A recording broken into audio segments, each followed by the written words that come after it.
Saudara, gerakan Beda dan sejumlah selebritas mendeklarasikan Erick Thohir maju sebagai Ketua Umum PSSI periode 2023-2027.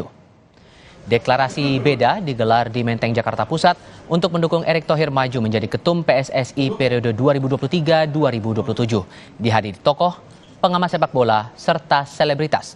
Mereka menilai hanya Erick Thohir yang bisa membenahi dan memajukan olahraga sepak bola di Indonesia, serta mempunyai pengalaman dalam administrasi sepak bola di Italia dan Amerika Serikat.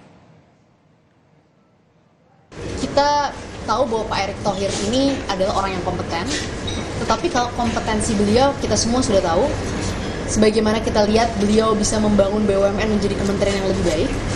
Beliau tapi juga memiliki nyali yang jelas, beliau memiliki keberanian.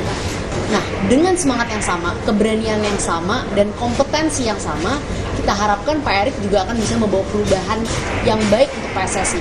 Karena kayak selalu Pangeran juga bilang, PSSI ini bukan masalah kita nggak bisa main bola. PSSI ini masalah manajerial, masalah kebutuhan orang yang profesional dan berani untuk menyelesaikan. Dan saya percaya itu semua dimiliki oleh Pak Erick Thohir.